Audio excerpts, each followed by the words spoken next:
Hello, everyone. We are still discussing spiritual gifts. Let's go straight away to the content. What is a spiritual gift? We say that a spiritual gift is an extraordinary ability given by God to individual Christians for the purpose of edifying the body of Christ. And we also saw that there are several spiritual gifts. We saw some in 1 Corinthians 12, others in Ephesians 4, and others in Romans 12. So we looked at most of those in 1 Corinthians 12, but we are still looking at others there and also some in Romans. In particular, we are looking at these gifts. These are found in Romans 12, 6 to 8, and also 1 Corinthians 12, 28 to 30. We've already seen the gift of giving, the gift of leadership, the gift of administration. So today we are looking at the gift of helps and the gift of service or ministry. Then there's also the gift of showing mercy and the gift of exhortation. Okay, gift of helps. So the gift of helps is the supernatural ability to render assistance to others with compassion, humility, and grace. Okay, so a person with this gift has the ability to perceive the needs of others. Remember, it's a spiritual gift. So this person has the ability to perceive the needs of others. They also enjoy helping others and have problems saying no when someone asks them for help. Okay, so still a person with this gift, many times they don't wait to be asked to do certain things. So they just see a need and act accordingly. Okay, so some examples. The best example is the Holy Spirit. I've chosen the Holy Spirit for a purpose because he's our helper, as we see in John 14, 25, 26. So it says, these things I've spoken to you while being present with you. But the helper, the Holy Spirit, whom the Father will send in my name, he will teach you all things and bring to your remembrance all things that I say to you. So I chose the Holy Spirit as the best example of the gift of help in action. Why? Because he's our helper, but unfortunately, we are not utilizing him. And many times we grieve him. He's always there to help us. At times we're actually praying to Christ, yet he sent us a helper. So we're supposed to engage the Holy Spirit, cooperate with him, and seek his guidance in everything that we do. Okay, so how do we use the gift of helps? Help in Sunday school, or assist the widows, widowers, the elderly, the sick, or those with disabilities, or anybody the Holy Spirit shows you. But most importantly, you have the ability to sense who needs help. Remember, it's a spiritual gift. So he has already equipped you with that ability to sense who needs help.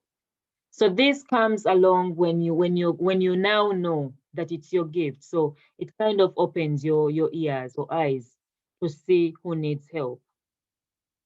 Okay. Another way is to volunteer to join the cleaning team of the church.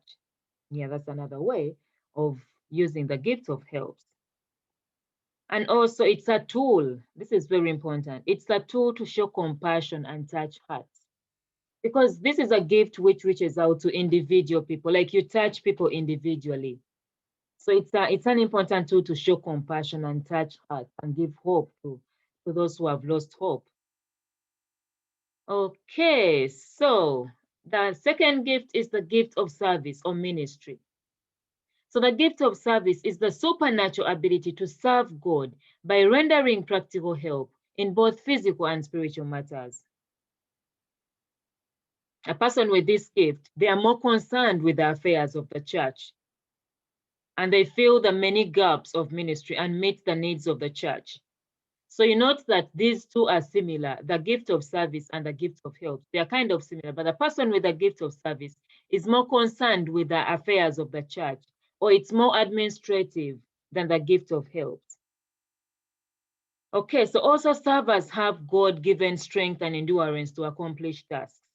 So this is also typical for the person with the gift of helps.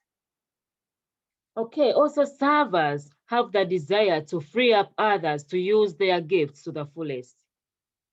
So we see servers in the church freeing up other ministers or freeing up others to use their gifts. For example, the pastors, and so you kind of free up these people in any way possible. Okay, so another thing is servers offer themselves up to do what no one else wants to do. So this is typical to the people with this gift of services or the gift of service. Okay, so a simple note is the gift of service is a combination of the gift of helps and ministering. So in this case, if you have a gift of service, you can still operate also in the gift of helps. Okay, so it's just that the gift of service is more administrative, but you can still operate in the gift of helps. Okay, so an example, we see it in Mark 15:42-41, where we see these ladies. There were also women looking on from afar, among whom were Mary Magdalene, Mary the mother of James the Less, and of Joseph, and Salome, who also followed him. By the way, we're talking about Christ here, who also followed him and ministered to him when he was in Galilee, and many other women who came up with him to Jerusalem. So we're looking at these ladies who followed up Christ and ministered to him when he was in Galilee. So this is an example of the gift of service in operation. Another example is Tabitha in Acts 9:36-42. So we see Tabitha, remember, she was taking care of the widows. I think she was sewing for the widows, not really taking care of them directly, as in the gift of helps, but she was sewing for them clothes. And when she died, and Peter came in. I remember that story. So when Peter came in, and the widows showed Peter, and they were mourning that she was helping them, giving them clothes, and then Peter prayed for her, and she got her life back. Okay, so how to use the gift of service? You can be a church usher or fill any gap that God shows you. You can be a church usher or fill any gap that God shows you. So remember, you're not limited to just one position. So it's like, how should I say it? So you can take up any gap you see, you can fill it up. Okay, also when need arises, operate in the gift of helps. Remember we said a person with a gift of service can still operate in the gift of helps. Okay, so we shall look at other gifts next time. May God bless you. Bye-bye. Okay.